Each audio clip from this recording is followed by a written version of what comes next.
ನರಕ ಮತ್ತು ಸ್ವರ್ಗದ ಬಗ್ಗೆ ಬೈಬಲ್ ಏನು ಹೇಳುತ್ತದೆ? ಬೈಬಲ್ ಏನು ಹೇಳುತ್ತದೆ? ನರಕದ ಕುರಿತಾದ ನಿಮ್ಮ ಪ್ರಶ್ನೆಗಳು ಬಹಳ ಮುಖ್ಯವಾದವು ಮತ್ತು ಬೈಬಲ್ ಈ ಬಗ್ಗೆ ಸ್ಪಷ್ಟವಾದ ಉತ್ತರಗಳನ್ನು ನೀಡುತ್ತದೆ. ನರಕದ ಬಗ್ಗೆ ಬೈಬಲ್ ಏನು ಹೇಳುತ್ತದೆ ಎಂಬುದನ್ನು ಇಲ್ಲಿ ನೋಡೋಣ.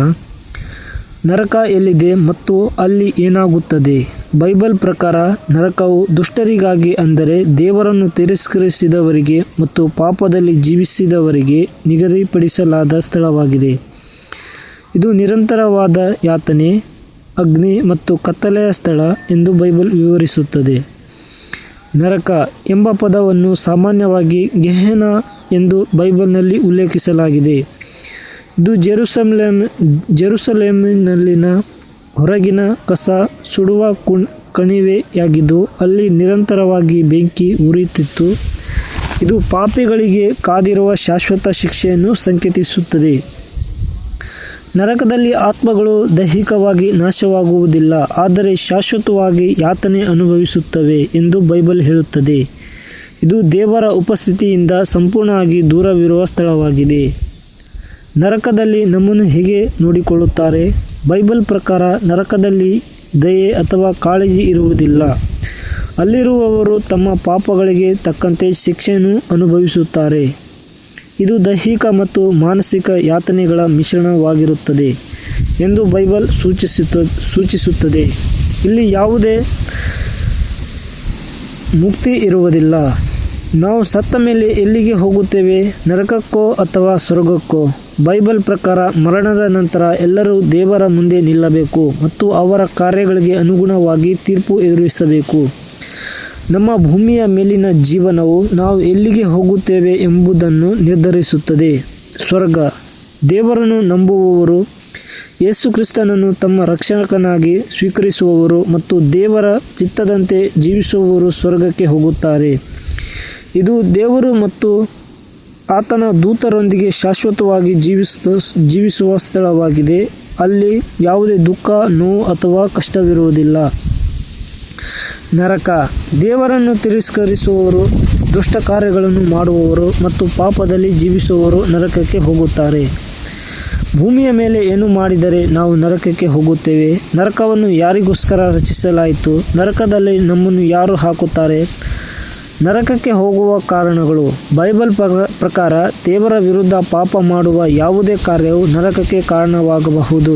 ಉದಾಹರಣೆಗೆ, ಸುಳ್ಳು ಹೇಳುವುದು, ಕದಿಯುವುದು, ಕೊಲೆ ಮಾಡುವುದು, ವ್ಯಭಿಚಾರ, ದೇವರನ್ನು ತಿರಸ್ಕರಿಸುವುದು, ದೇವತೆಗಳನ್ನು ಪೂಜಿಸುವುದು ಮತ್ತು ಪ್ರೀತಿ ಇಲ್ಲದೆ ಬದುಕುವುದು ಇತ್ಯಾದಿ. ಬೈಬಲ್ ಹೇಳುವಂತೆ ಪಾಪದ ಸಂಬಳ ಮರಣ. ರೋಮನರಿಗೆ 6:23 ಹೇಳುತ್ತದೆ. ನರಕವನ್ನು ಯಾರಿಗೋಸ್ಕರ ರಚಿಸಲಾಯಿತು? ಬೈಬಲ್ ಪ್ರಕಾರ ನರಕವನ್ನು ಮೂಲತಃ ಮನುಷ್ಯರಿಗಾಗಿ ರಚಿಸಲಾಗಿಲ್ಲ, ಅದನ್ನು ಸೈತಾನಿಗಾಗಿ ಮತ್ತು ಅವನ ದೂತರಿಗಾಗಿ ರಚಿಸಲಾಗಿದೆ ಎಂದು ಯೇಸು ಹೇಳಿದ್ದಾನೆ. ಮತ್ತಾಯ 25:41 ಹೇಳುತ್ತದೆ. ಆದರೆ ಮನುಷ್ಯರು ದೇವರನ್ನು ತಿರಸ್ಕರಿಸಿ ಸೈತಾನನ ಮಾರ್ಗವನ್ನು ಆರಿಸಿಕೊಂಡರೆ ಅವರು ಕೂಡ ಅದೇ ಶಿಕ್ಷೆಗೆ ಒಳಗಾಗುತ್ತಾರೆ. ನರಕದಲ್ಲಿ ಯಾರು ಹಾಕುತ್ತಾರೆ? ದೇವರು ನ್ಯಾಯಾಧೀಶನಾಗಿದ್ದಾನೆ ಮತ್ತು ಆತನೇ ಅಂತಿಮ ತೀರ್ಪುಗಾರ. ನಮ್ಮ ಕಾರ್ಯಗಳಿಗೆ ಅನುಗುಣವಾಗಿ ನರಕಕ್ಕೆ ಹೋಗುವ ತೀರ್ಪನ್ನು ದೇವರು ನೀಡುತ್ತಾರೆ. ನರಕದ ಬಗ್ಗೆ ದೇವರು ಏನು ಹೇಳುತ್ತಾರೆ? ದೇವರು ಪ್ರೀತಿಯುಳ್ಳವನಾಗಿದ್ದಾನೆ, ಆದರೆ ಆತನು ನ್ಯಾಯವಂತನೂ ಹೌದು. ಆತನು ಪಾಪವನ್ನು ದ್ವೇಷಿಸುತ್ತಾನೆ ಮತ್ತು ಪಾಪಕ್ಕೆ ಶಿಕ್ಷೆ ಇರಬೇಕು ಎಂದು ಆತನ ನ್ಯಾಯವು ಬಯಸುತ್ತದೆ. ನರಕವು ದೇವರ ನ್ಯಾಯದ ಒಂದು ಭಾಗವಾಗಿದೆ. ದೇವರು ಯಾರೂ ನಾಶವಾಗುವುದನ್ನು ಬಯಸುವುದಿಲ್ಲ, ಬದಲಿಗೆ ಎಲ್ಲರೂ ಪಶ್ಚಾತ್ತಾಪಪಟ್ಟು ರಕ್ಷಣೆ ಪಡೆಯಬೇಕೆಂದು ಬಯಸುತ್ತಾನೆ. 2 ಪೇತ್ರ 3:9 ಹೇಳುತ್ತದೆ. ಆದಾಗ್ಯೂ ಮನುಷ್ಯರು ಸ್ವತಂತ್ರ ಇಚ್ಛೆಯನ್ನು ಹೊಂದಿರುವುದರಿಂದ ಅವರು ದೇವರನ್ನು ತಿರಸ್ಕರಿಸಿದರೆ ಅವರು ನರಕದ ಶಿಕ್ಷೆಯನ್ನು ಎದುರಿಸಬೇಕಾಗುತ್ತದೆ. ಮನುಷ್ಯರು ಯಾವ ಕಾರ್ಯ ಮಾಡಿದರೆ ಸ್ವರ್ಗಕ್ಕೆ ಹೋಗುತ್ತಾರೆ? ಬೈಬಲ್ ಪ್ರಕಾರ ಸ್ವರ್ಗಕ್ಕೆ ಹೋಗಲು ಪ್ರಮುಖವಾದ ಮಾರ್ಗವೆಂದರೆ ಯೇಸು ಕ್ರಿಸ್ತನನ್ನು ರಕ್ಷಕನಾಗಿ ನಂಬುವುದು. ಬೈಬಲ್ ಹೀಗೆ ಹೇಳುತ್ತದೆ. ದೇವರು ಲೋಕವನ್ನು ಎಷ್ಟೋ ಪ್ರೀತಿಸಿದ್ದರಿಂದ ತನ್ನ ಒಬ್ಬನೇ ಮಗನನ್ನು ಕೊಟ್ಟನು. ಆತನಲ್ಲಿ ನಂಬಿಕೆ ಇಡುವ ಒಬ್ಬನು ನಾಶವಾಗದೆ ನಿತ್ಯ ಜೀವವನ್ನು ಹೊಂದುವನು. ಯೋಹಾನ 3:16 ಹೇಳುತ್ತದೆ. ಕೇವಲ ಒಳ್ಳೆಯ ಕಾರ್ಯಗಳಿಂದ ಸ್ವರ್ಗಕ್ಕೆ ಹೋಗಲು ಸಾಧ್ಯವಿಲ್ಲ ಎಂದು ಬೈಬಲ್ ಹೇಳುತ್ತದೆ, ಏಕೆಂದರೆ ಎಲ್ಲರೂ ಪಾಪ ಮಾಡಿದ್ದಾರೆ ಮತ್ತು ದೇವರ ಮಹಿಮೆಯನ್ನು ಕಳೆದುಕೊಂಡಿದ್ದಾರೆ. ರೋಮನ್ನರಿಗೆ 3:23.